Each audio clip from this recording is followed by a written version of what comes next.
அப்படி பரதேவதையோட ஒரு கருணா கட்டாட்சமானது ஏற்பட்டு போயிடுத்துன்னு சொன்னாக்க கிடைக்காதது லோகத்துல வேற ஒண்ணுமே கிடையாது. என்ன சுவாமி எப்பவோ நடந்ததை நீங்க சொல்றேன், இப்போ யாருக்கான அம்பாள் அனுகிரகம் பண்ணியிருக்காளா? நீங்க சொல்றேள் வாஸ்தவம் தான், மூகாச்சாரியாளுக்கு அனுகிரகம் பண்ணியிருக்கா பராசக்தி, அவ்வியாஜ கருணாமூர்த்தி, வாஸ்தவம் தான். சமீபமா யாருக்கு பண்ணியிருக்கா? அம்பாளை பிரத்யக்ஷமா தரிசனம் பண்ணியிருக்காளா அப்படின்னா மகான்கள் இன்னைக்கும் அங்க போய் அம்பாளை பிரத்யக்ஷமா தரிசனம் பண்ணியிருக்கா. சமீப காலம் வரைக்கும் காமாட்சிய பிரத்யக்ஷமா தரிசனம் பண்ணியிருக்கா. யாருன்னு கேட்டாக்க யோகநாதையர் அப்படின்னு ஒரு பெரிய உபாசகர். அவர் கிட்டத்தட்ட இது நடந்து என்ன ஒரு 50-60 வருஷம் தான் இருக்கும், அதற்கு முந்தி கிடையாது. ஒரு 50-60 வருஷம் மகாபெரியவாளுடைய காலத்துல யோகநாதையர் அப்படின்னு பேர். அந்த யோகநாதையர் என்ன பண்ணினார் அப்படின்னு கேட்டாக்க பரதேவத்தை மேல அபாரமான ஒரு பக்தி. அவர் ஸ்ரீவித்யா உபாசகர், நவாவரண பூஜை எல்லாம் பண்றவர் தான். அந்த காலத்துல பெரியவாள்லாம் என்ன பண்ணுவா, கர்ப்பவாசம் பண்ணுறதுன்னு ஒரு வழக்கம். என்ன விசித்திரமா இருக்கு, கர்ப்பவாசம்னு சொன்னாக்க தாய் வயத்துல இருக்கிறது தான் கர்ப்பவாசம்னு கேள்விப்பட்டிருக்கோம். அம்மா வயத்துல இருக்கிறது நீங்க கர்ப்பவாசம்னு புதுசா ஒன்று சொல்றேளே அப்படின்னா, கர்ப்பவாசம் பண்ணுறது ரொம்ப விசேஷம். எப்படின்னா ஏதாவது ஒரு க்ஷேத்திரத்தில் சிதம்பரமோ மதுரையோ காஞ்சிபுரமோ ராமேஸ்வரமோ திருவானைக்காவலோ மாயூரமோ கும்பகோணமோ ஏதாவது ஒரு க்ஷேத்திரத்தில் போய் அந்த க்ஷேத்திரத்தை விட்டு 10 மாசம் வெளியில வரவே கூடாது. 10 மாசத்துல ஒரு நாள் கூட தவறாம அந்த க்ஷேத்திர தேவதையை தரிசனம் பண்ணணும். ராமேஸ்வரம்னா ராமநாதர், கும்பகோணம்னா கும்பேஸ்வரர், சிதம்பரம்னா நடராஜா, காஞ்சிபுரம்னா காமாட்சி, மதுரைனா மீனாட்சி. எந்த க்ஷேத்திரத்துக்கு நம்ம போறோமோ அந்த க்ஷேத்திரத்துல அந்த தேவதையை நித்தியமும் தரிசனம் பண்ணிட்டே இருக்கணும் விடாம. அப்படி தரிசனம் 10 மாசம் விடாம தரிசனம் பண்ணினாக்க 10வது மாசம் நிறைவுல அந்த தெய்வம் பிரத்யக்ஷமா எதிர்க்க வந்து நிற்கும் அப்படின்னு அனுபவபூர்வமா நிறைய மகான்கள் தேவத தரிசனத்தை பண்ணியிருக்கா. பரமேஸ்வரனையும் அம்பாளையும் மகாவிஷ்ணுவையும் எத்தனையோ மகான்கள் இது போல இருந்து விரதம் இருந்து தரிசனம் பண்ணியிருக்கா. அது போல இந்த யோகநாதையருங்கிற மகாத்மா அவர் உத்தியோகத்துல இருந்தவர் தான். உத்தியோகத்துல இருந்து ரிட்டையர் ஆயிட்டார். ரிட்டையர் ஆனதுக்கு அப்புறமா என்ன பண்ணினான்னு கேட்டாங்க, காஞ்சி க்ஷேத்திரத்துல ஸ்ரீவித்யா உபாசகா பொதுவா எல்லாருமே என்ன பண்ணுவான்னு கேட்டாக்க காமாட்சியை விசேஷமா ஆராதனை பண்ணுவா. ஏன்னா ஸ்ரீவித்யைக்கு மகாராஜியா இருக்கிறவள் காமாட்சி மகாதிரிபுர சுந்தரி. அதனால ஸ்ரீவித்யா உபாசகா அத்தனை பேருமே காஞ்சிபுரத்துக்கு வந்து விசேஷமா காமாட்சியை ஆராதனை பண்ணுவா. அப்போ இவர் என்ன பண்றார் அப்படின்னு கேட்டாக்க, அது இந்த யோகநாதையர் என்ன பண்றார் அப்படின்னு கேட்டாக்க விசேஷமாக இந்த காஞ்சி க்ஷேத்திரத்துக்கு வர அவரும் அவருடைய பத்னியும் 2 பேருமா சேர்ந்து என்ன பண்றான்னு கேட்டாக்க காஞ்சி க்ஷேத்திரத்துல கர்ப்பவாசம் பண்ணுறது. 10 நாள் காமாட்சி அம்பாளுடைய சந்நிதியில விசேஷமா நித்தியமா அவளை போய் சேவிச்சுட்டு தரிசனம் பண்ணுறதுங்கிற ஒரு தீர்மானத்துக்கு வந்து 2 பேரும் விடாம ஒரு நாள் தவறாம காமாட்சியை போய் சேவிச்சுட்டு இருந்தாளாம். அப்போ மகா பெரியவா காஞ்சிபுரத்தில் இல்லை, வேற எங்கேயோ கேம்ப்பு. இப்போ என்ன பண்ணியிருக்கா அப்படின்னு கேட்டாக்க இவர் நித்தியமும் பரதேவதையை தரிசனம் பண்ணிகிட்டே இருக்கார். ஒரு நாள் தவறாம காமாட்சி அம்பாளை தரிசனம் பண்ணிகிட்டே இருக்கார். ஒரு நாளைக்கு என்ன ஆறுது அப்படின்னு கேட்டாக்க வரார். அந்த காலத்துலலாம் பார்த்தேன்னா ஒரு 50 வருஷம் முன்னாடிலாம் இப்போ போனால் எள்ளு போட்டால் எள்ளு கீழே விழாது. இப்போ லாக்டவுன்ங்கிறதுனால கோவிலுக்கு ஒத்துரும் போல, அதனால காஞ்சிபுரத்தில் காமாட்சி அம்மன் கோவில் அமைதியாக இருக்குது. இப்போ அவ்வளவு கூட்டம் காமாட்சியை தேடி எங்கெங்கேருந்தோலாம் ஜனங்கள் வர ஆரம்பிச்சுட்டா. அந்த காலத்தில் பார்த்தீங்கன்னா கூட்டமே கிடையாது. ஒருத்தர் 2 பேர் கோவிலுக்கு வந்து அம்பாவை சேவிச்சா ஜாஸ்தி. அப்படிதான் எல்லா க்ஷேத்திரமுமே அப்படிதான் இருந்தது. காஞ்சிபுரம்னே இல்லை, மீனாட்சியே அப்படிதான் இருந்தா. ஒரு 10-20 வருஷம் முன்னாடி வரைக்கும் கூட மீனாட்சி அம்மன் கோவில் அவ்வளவு கூட்டம் எல்லாம் கிடையாது. இப்போதான் எங்கே போனாலும் எல்லாம் எந்த க்ஷேத்திரம் போனாலும் கூட்டமே வருது. அது போல் அந்த காலத்தில் என்னன்னு பார்த்தாக்க ஒத்தரும் கூட்டம் இல்லை. காஞ்சிபுரத்தை பொறுத்த வரைக்கும் என்னன்னு கேட்டாக்க காயத்ரி மண்டபத்துக்குள்ளே பிரவேசித்து தேவியை தரிசனம் பண்ணினாக்க ரொம்ப விசேஷங்கிற அபிப்பிராயம் உண்டு. 2 வழி உண்டு. பொதுவாக வெளியிலிருந்து சில பேர் தரிசனம் பண்ணுவா. காயத்ரி மண்டபத்துக்குள்ளே போய் சிம்ம வாகனத்துக்கு பக்கத்தில் உட்காந்து காமாட்சியை தரிசனம் பண்ணுறதுங்கிற ஒரு வழக்கம் உண்டு. அப்படி தரிசனம் பண்ணினாக்க ரொம்ப விசேஷம் அப்படின்னு. ஸோ இவர் என்ன பண்ணினார்னு கேட்டாக்க ஒரு நாள் தவறாம காயத்ரி மண்டப பிரவேசம் பண்ணி அம்பாவை சேவிச்சுட்டு தேவியை தரிசனம் பண்ணிட்டு வர வர வழக்கத்தை வச்சிருந்தார். அவளை எத்தனை நாள் பார்த்தாலும் நாள் கணக்கு பார்த்தா கூட வெளியில வரணும்னே தோணவே தோணாது. ஐயோ இன்னும் கொஞ்சம் நேரம் பார்க்க மாட்டோமா, இன்னும் கொஞ்சம் நேரம் பார்க்க மாட்டோமான்னு தான் தோணும். அப்படி இருப்போம் காஞ்சி க்ஷேத்திரத்துல அம்பாள். என்ன பண்ணினான்னு கேட்டாக்க நித்தியமும் தரிசனம் பண்ற மாதிரி இவர் என்ன பண்ணியிருக்கார், அன்னைக்கு வரார். ஸ்தானிகர் வந்து தீபாராதனை காட்டுறார். தீபாராதனையை கண்ணில் எடுத்து ஒத்திக்கிறார். ஒத்தின்ற உடனே நீ சொல்றார், கொஞ்சம் காரியம் இருக்கு. ஸ்தானிகர் சொல்றார், நீங்க அம்பாவை சேவிச்சுருங்கோ, வெளியில போயிட்டு நான் வந்துடுறேன், கொஞ்சம் காரியம் இருக்குன்ட்டு வெளியில போறார். ஆஹா நீங்க போயிட்டு வாங்கோ சுவாமி, நான் உட்காந்துருக்கேன்னு சொல்லிட்டு இவரும் இவருடைய பத்னி 2 பேரும் என்ன பண்றா, அங்க உட்காந்துருக்கா. சிம்ம வாகனத்துக்கு பக்கத்துல உட்காந்து காமாட்சியை தரிசனம் பண்ணிட்டே இருக்கும் பொழுது அங்க பார்த்தேன்னா காமாட்சியை தரிசனம் பண்ணினவாளுக்கு தெரியும். கர்ப்பகிரகத்துக்கு பக்கத்துல அர்த்த மண்டபத்துல ஒரு ஸ்ரீசக்கர தொட்டி மாதிரி இருக்கும். ஸ்ரீசக்கர தொட்டி, காமாட்சி படம் எல்லாத்துலயும் தொட்டியும் சேர்த்து தான் போட்டிருப்பா. சாட்சாத் பரமேஸ்வரனே பண்ண தொட்டி அது, துர்வாசர் பூஜை பண்ணின தொட்டி. அந்த ஸ்ரீசக்கர தொட்டி இருக்கும். வெளியில உட்காந்து நம்ம அந்த ஸ்ரீசக்கர தொட்டிக்கு பிரதிஷ்டையா அப்புறம் இருக்கிற மகாமண்டபத்துல உட்காந்து அதுக்கு காயத்ரி மண்டபம்னு பேர். அங்க உட்காந்து தான் நம்ம அம்பாலை சேவிக்க முடியும்.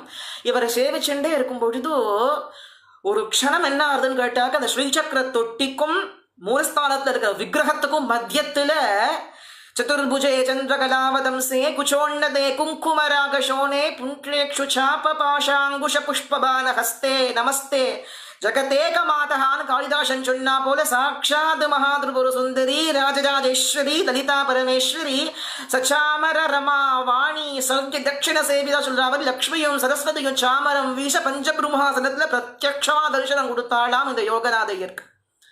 இவருக்கு ஆச்சரியம் தாங்கல்ல. 4 கரத்துல கரும்பையும் புஷ்பத்தையும் அங்குஷத்தையும் பாஷத்தையும் ஏந்தி கொண்டு சாட்சாத் மகாத்ரிபுர சுந்தரி ராஜராஜேஸ்வரியான அம்பாளை பிரத்யக்ஷமா தரிசனம் பண்றோமே. லக்ன சாமர ஹஸ்த ஸ்ரீ சாரதா பரிவிஜித்தான சாமரத்தை விஷன் லக்ஷ்மியும் சரஸ்வதி 2 பக்கம் சாமர விஷன் இருக்காளாம் காமாட்சிக்கு. அந்த காட்சிக்கு ராஜராஜேஸ்வரி தர்பார பிரத்யக்ஷமா தரிசனம் பண்றவர். இவருக்கு என்ன ஏது 2 கண்ணு ஜலம் தழும்பி வழியறது, வாயால ஒன்றும் பேச முடியல, மெய் சிலிர்த்து போய் அப்படியே பரதேவதையை பிரத்யக்ஷமா அப்படி தரிசனம் பண்ணிட்டே இருக்கார் அம்பாள. என்ன சொல்லறதுன்னே அவருக்கு வேற ஒன்றும் தெரியவே இல்லை. இவர் கண்ணுல ஜலம் தழும்பி வழியறது, பக்கத்துல ஆம்படையா உட்காந்துருக்கா. என்னாச்சுன்னு பிடிச்சி உழுக்கிறா. இவர் என்னமோ எழுந்துக்கிற மாதிரியே தெரியல. ஒரு 4-5 தடவை நல்லா உலுக்கினதுக்கு அப்புறம் தான் ஏண்டி நோக்கதான்னு தெரியறதா அப்படின்னு கேட்டார். இவர் கேட்கிறார், நோக்கதான்னு தெரியறதா அப்படின்னு இவர் கேட்கிறார். அவ சொன்னாலும் நீ கொண்டும் தெரியலையேன்னாங்கிற ஆகும். அப்படியா நன்னா பாருன்னு சொல்லிட்டு தன்னோட கையால தன் ஆம்படையாளோட கைய மனைவியினுடைய கையை அப்படி இறுக்கி அப்படி பிடிச்ச அந்த க்ஷணம் இவர் எந்த காட்சியை பார்த்தாரோ அதே ராஜராஜேஸ்வரிய, அதே லலிதா மகாத்ரிபுர சுந்தரி பராபட்டாரிகைய காமாட்சி அம்பாள பிரத்யக்ஷமா அவருடைய வாரியையும் தரிசனம் பண்ணினாளாம். எப்பேற்பட்ட ஒரு அனுகிரகம் அது! பிரம்மாதி திரிமூர்த்திகளுக்கும் 30 கோடி தேவதைகளுக்கும் கிடைக்காத ஆச்சரியமான ஒரு தரிசனமானது இவா 2 பேருக்கும் கிடைச்சது. பரதேவதையான காமாட்சியே மகாத்ரிபுர சுந்தரிய பிரத்யக்ஷமா தரிசனம் பண்ணி 2 பேருக்கும் அந்த என்ன பண்ணறதுன்னு தெரியல. கண்டு 2லையும் ஜலம் அப்படியே தழும்பி வழியறது. காமாட்சி காமாட்சி காமாட்சி காமாட்சின்னு வேற எந்த சிந்தனையுமே அவல்ல. அந்த அதற்கு பிறகு அந்த மத்தியான காலம் கோவில் நடசாத்திர வரைக்கும் அங்க காமாட்சி கிட்டையே தான் உட்காந்துருக்கா. ஸ்தானிகர் அவர் கூப்பிட்டதுக்கு அப்புறம் தான் அவளுக்கு தெரியறது நம்ம இத்தனை காலம் அம்பாள் கிட்ட உட்கார்ந்துட்டு இருக்கோம் அப்படிங்கிறதே அவளுக்கு அப்பதான் தெரியறது. அப்படியே 2 பேரும் கண்டு ஜலத்தை வலிச்சுட்டு ஒன்னும் சொல்லிக்கல. அம்பாளை தரிசனம் பண்ணிட்டு அப்படியே போயிட்டா. வெளியில உத்துருட்டி அவ சொல்லிக்கல, நான் அம்பாளை பார்த்தேன், நான் அம்பாளை தரிசனம் பண்ணினேன். அம்பாளை யாரு பார்த்தேன்னு சொல்றாளோ வெளில சொல்ல மாட்டா. கண்டவர் விண்டிலர் விண்டவர் கண்டிலர். கண்ணால பார்த்துட்டாக்க நம்ம பேசவே மாட்டோம். அம்பாளையோ எந்த சுவாமியை கண்ணால பார்த்தாலும் பேச மாட்டோம். அது மாதிரி வெளியில ஒன்றும் சொல்லவே இல்லை. இவருக்கு என்ன தாபம்னா பெரியவாள்கிட்ட முதல்ல போய் சொல்லணும், மகாபெரியவாள்கிட்ட சொல்லணும், காமாட்சியை நான் பிரத்யட்சமா தரிசனம் பண்ணினேன்னு சொல்லணும்னு இவருக்கு தாபம். இதை உத்துருட்டே வெளியே சொல்லிக்கவே இல்லை. எந்த க்ஷணம் அம்பாள் அவர் தரிசனம் பண்ணினாரோ அந்த க்ஷணத்துல இருந்து அவருக்கு காமாட்சியை தவிர்த்து வேற எந்த சிந்தனையுமே இல்லை. சதா காமாட்சி காமாட்சி காமாட்சி. அவருக்கு மாத்திரம் இல்லை, அவர் ஆம்படையாளுக்கும் சரி, ஆத்துக்காரருக்கும் சரி, ஆம்படையாளுக்கும் சரி, 2 பேருக்கும் அம்பாளை தவிர்த்து வேற சிந்தனையே இல்லை. பெரியவா காஞ்சிபுரத்துக்கு மறுபடி வர, இவாள லைன்ல கியூல நிக்கிறா பெரியவாளை தரிசனம் பண்ணறதுக்கு. இவா முறை வர்றது, இவர் சொல்லறதுக்கு சொல்ல முடியல. சொல்லறதுக்கு வரும்பொழுது கண்ணில் ஜலம் தழும்பி வழிகிறது. காமாட்சியை பிரத்யக்ஷமா தரிசனம் பண்ணிட்டேளோ அப்படின்னாலாம் பெரியவா. காமாட்சியை பிரத்யக்ஷமா தரிசனம் பண்ணிட்டேள் போல இருக்கே அப்படின்னால இப்பேற்பட்ட ஒரு அனுகிரகம். அப்போ அவள் சாஷ்டாகவா நமஸ்காரம் பண்ணி, பெரியவா உங்க அனுகிரகம் எந்த பரதேவதையை தரிசனம் பண்ண முடியாதோ அந்த பரதேவதையே பிரத்யக்ஷமா தரிசனம் பண்ணக்கூடிய பாக்கியம் எங்களுக்கு கிடைச்சது. நீங்க பார்த்தது சத்தியம். பரதேவதையான காமாட்சியே உங்களுக்கு தரிசனம் கொடுத்துருக்கா. இனி உங்களுக்கு வேற எந்த விதமான சிந்தனையும் வேண்டாம், அம்பாளையே ஸ்மரிச்சுருங்கோ, அம்பாள் கட்டாட்சம் பரிபூர்ணமா இருக்கும்னு அனுகிரகம் பண்ணினாலாம் மகாபெரியவா. அப்போ பேர்பட்ட பரதேவதையே அவர் பிரத்யக்ஷமா தரிசனம் பண்ணிருக்கா. இன்னைக்கும் சைத்தன்ய ரூபிணியா அம்பாள் அந்த க்ஷேத்திரத்துல இருக்கா. நம்ம அங்க போய் பார்த்தோம்னா அவளை உணர முடியும். அப்படியே பிரத்யக்ஷமா நம்ம அம்மா இங்க உட்கார்ந்துருக்காளோ, லலிதாம்பா இங்க உட்கார்ந்துருக்காளோ, ராஜராஜேஸ்வரி இங்க உட்கார்ந்துருக்காளோ, காமாட்சி அப்படியே உட்கார்ந்துருக்காளோங்கிற அளவுக்கு உயிரோட்டமா இருக்கா அந்த க்ஷேத்திரத்துல பரதேவத்தை. அவளை தவிர்த்து லோகத்துல நமக்கு வேணுங்கிறது வேற ஒண்ணுமே இல்லை. அவளை பூஜை பண்ணறதே, அம்பாளை பூஜை பண்ணறதுக்கு என்ன பலன் அப்படின்னு கேட்டாக்க, அவளை பூஜை பண்ணறதே அவளை பூஜிக்கிறதுக்கான பலன் தான்.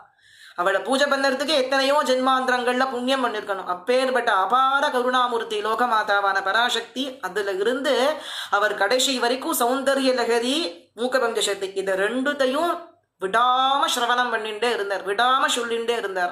அவர் சொன்னார், அவர் சொல்வார் எப்பொழுதுமே, இன்னைக்கும் அதுதான் மகான்களுடைய வாக்கு தான் நம்மளுடைய வாக்கு. பெரிய பெரிய உபாசனை எல்லாம் பண்ணணுங்கிற அவசியம் இல்லை, ரொம்ப சிரமப்படணுங்கிற அவசியம் இல்லை. சௌந்தர்ய லகரிக்கும் மூக்கபங்க சக்திக்கும் மேல வேற ஒண்ணுமே கிடையாது. இது ரெண்டுத்தையும் பாராயணம் பண்ணினாலே மோட்சம் கிடைச்சிடும் அப்படின்னு சொல்லுவார். அந்த அளவுக்கு கடைசி வரைக்கும் காமாட்சியோட சிந்தனையிலேயே இருந்து அப்படியே காமாட்சின்னு சொல்லிண்டே காமாட்சியோட பாதார விந்தத்தில் அப்படியே ஐக்கியமாயிட்டான்னு சொல்லுவார். அப்பேற்பட்ட மகாத்மாக்கள் ரொம்ப சமீப காலம் வரைக்கும் வாழ்ந்த ஒரு புண்ணிய பூமி இந்த பூமி. அப்பேற்பட்ட ஒரு பரதேவத்தை, இவருடைய ஒரு கருணா கட்டாட்சத்தை சொல்லும் பொழுது ஒருத்தராலையும் அவருடையதான ஒரு வைபவத்தை சொல்லவே முடியாது. காமாட்சிக்கு மேல வேற ஒரு வஸ்து கிடையாது, அம்பாளுக்கு மேல வேற ஒரு வஸ்துவே கிடையாது. அப்படி அகிலாண்ட கோடி பிரம்மாண்டத்துக்கும் ஈஸ்வரி ராஜராஜேஸ்வரி என்ற பரதேவத்தை. அப்படி அந்த லலிதா மகாதிரிபுர சுந்தரிய பராபட்டாரிகையான அம்பாளை ராஜராஜேஸ்வரி ஸ்மரிச்சுண்டே இருப்போம். ஆடி வெள்ளி மாத்திரம் இல்லை, தை வெள்ளி மாத்திரம் இல்லை, நவராத்திரி மாத்திரம் இல்லை, நித்தியமும் பரதேவதையை ஸ்மரிச்சுண்டே இருக்கணும். அம்பாளை தவிர்த்து ஸ்மரிக்கிறதுக்கு லோகத்துல வேற ஒண்ணுமே கிடையாது. அப்படி அந்த பரதேவதையோட கருணா கட்டாட்சமானது அத்தனை பேருக்கும் இருக்கணும்னு பிரார்த்தனை பண்ணிக்கொண்டு அற்புதமான இந்த